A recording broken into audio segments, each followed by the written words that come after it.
Alhamdulillah, pohon yang kedua hari ini yang kita pelajari ialah Acalypha indica, iaitu kucing galak ya.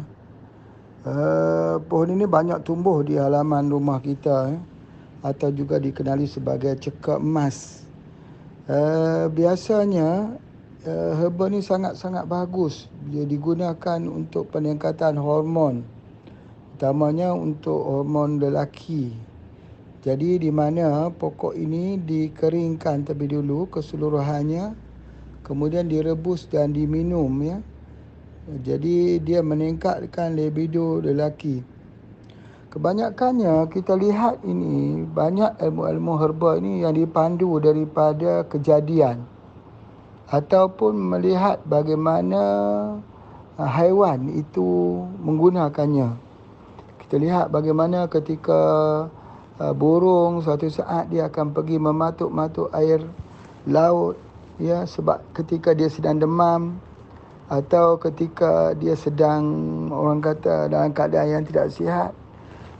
Jadi begitu perlakuan daripada perlakuan haiwan itu dirujuk oleh mereka yang mengamat-amati ya. Begitu juga dengan pokok lidah ular ini. Pokok lidah ular. Lidah ular itu, kalau ular itu dia bergaduh, salah seekornya yang dipatuk kena racun ularnya, dia akan cepat-cepat akan pergi makan daun ini. Kerana daun ini dia menghilangkan racun ular tersebut. Ataupun kalau ular itu bergaduh dengan musang ada jenis yang lebih ganas pada musang, itu dia panggil kalau Indonesia panggil luwak ya. Kalau luwak yang lebih ganas itu jebon. Jebon. Jadi dia akan pergi makan daun ini. Jadi manusia melihat bagaimana binatang yang berbisa ini bila terkena satu keracunan dia akan makan. Begitu juga ketika seekor kera ya, yang duduk di atas pokok getah yang makan racun. Misalnya ada orang letakkan racun di pisang sebagainya, dia makan racun tersebut. Bila dia terkena makan racun tersebut, dia cepat-cepat dia akan berlari ke tanah. Dia akan makan tanah. Kerana apa? Kerana tanah itu akan mengikat racun yang dia makan. Itu adalah antara yang kita dapat lihat. Begitu juga dengan pokok cekak emas ini, atau pokok kucing galak ini. Dia kalau kita cabut akarnya itu, kucing dia akan dapat menghidu aromanya. Apa kita panggil hormon. Kalau orang panggil feromon. Feromon misalnya. Jadi dia akan menarik. Sesama juga orang lelaki, dia ada hormon lelaki, orang perempuan ada hormon perempuan. Dia begitu juga dengan haiwan ya. Dia akan menarik dia punya hormon tersebut. Tetapi ini hormon dia ada di dalam tumbuh-tumbuhan yang membuatkan kucing itu akan terus mengejar. Kalau kita ambil ikan dengan pokok ini, kucing akan pilih akar pokok ini lagi daripada nak makan ikan. Itu adalah di antaranya. Jadi manusia melihat pengecamannya itu dan diberikan kepada orang yang dingin ya, orang yang orang kata apa, orang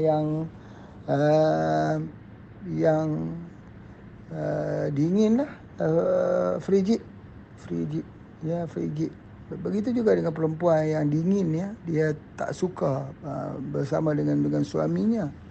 Laki-laki pun begitu juga ya, dia jadi rimas dan sebagainya. Jadi bila dia ambil ni, sama kita bagikan dia dengan viradik ni, dia akan menyebabkan dia menstimulasikan satu hormon kehendak libido antara pasangan itu, laki-laki ya, dia perlu pada perempuan, perempuan juga perlu kepada lelaki.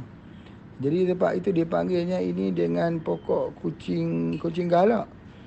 Dia membuatkan kucing itu dia lebih tinggi dia punya libido untuk dia mendatangi kucing betina ya.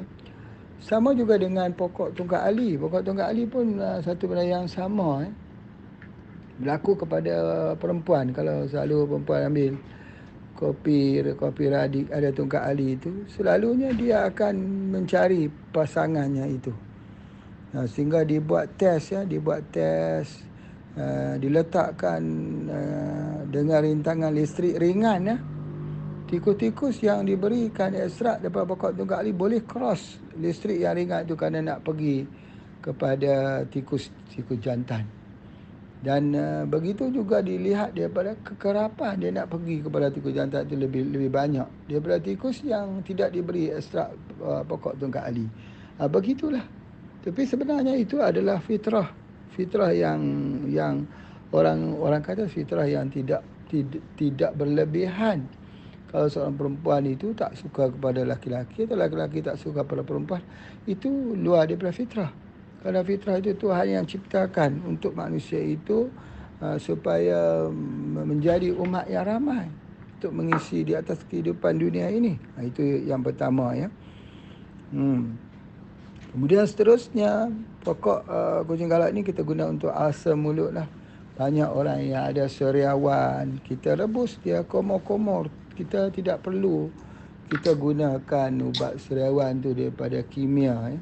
Kalau kita ada juga ubat seriawan itu daripada minyak penawar rimba, itu boleh gunakan untuk ubat seriawan. Sangat baik ya. Jadi kalau biasanya orang beli ubat seriawan tu yang berbau busuk letak kat bibir tu, tak perlu saja itu, ambil saja minyak penawar rimba ataupun ambil daun kucing galak ni rebus komor. Kemudian bagi orang yang ada masalah penyakit kulit, kita boleh rebus dan basuh di kawasan tersebut. Ya, kita buat misal kata kalau dulu ya, kalau orang luka selalunya orang ambil daun teh ya, orang berkhitan, daun teh digunakan, air teh digunakan sebab dia kelat ya. Begitu juga dengan pokok ni. Kita boleh ambil dia untuk sakit-sakit kulit dan kita boleh guna untuk pembasuh antaranya. Kalau ada kutu air, kudis, kemudian sakit mulut dan sebagainya, semuanya itu kita rebus 3 gelas air sampai dia mendidih 15 minit, kita cuci dia. Kemudian yang seterusnya kalau sembelit ya. Sembelit ini kita minum. Dia juga jadi pelawas. Jadi herba kalau jadi pelawas ni bagus sangatlah. Dan dia juga untuk penyakit perut dia memulas, pendarahan. Jadi kita rebus, kita minum. Luka, bisul dan radang kulit kita tumbuk dia, kita masukkan sedikit satu sudu teh gula pasir hingga lumat, tampal bahagian yang sakit itu. Jadi banyak sekali dia punya kegunaannya. Yang lebih penting ialah kita kena menghalusi. Menghalusi ni berartinya bertadabbur lah. Jangan tengok dengan pandangan kosong atau tengok dengan pandangan orang kata yang kasar. Kena halus, apa pun kena halus. Harus halus hatinya, halus hati ketika ibadat, halus hati ketika berbicara, halus hati ketika berzikir, halus. Allah itu bersifat latif. Latif itu halus. Jadi kalau kita nak dapat dia punya intinya, yeastnya itu kita harus halus. Kalau kita kasar kita tak dapat. Itu wallahu a'lam.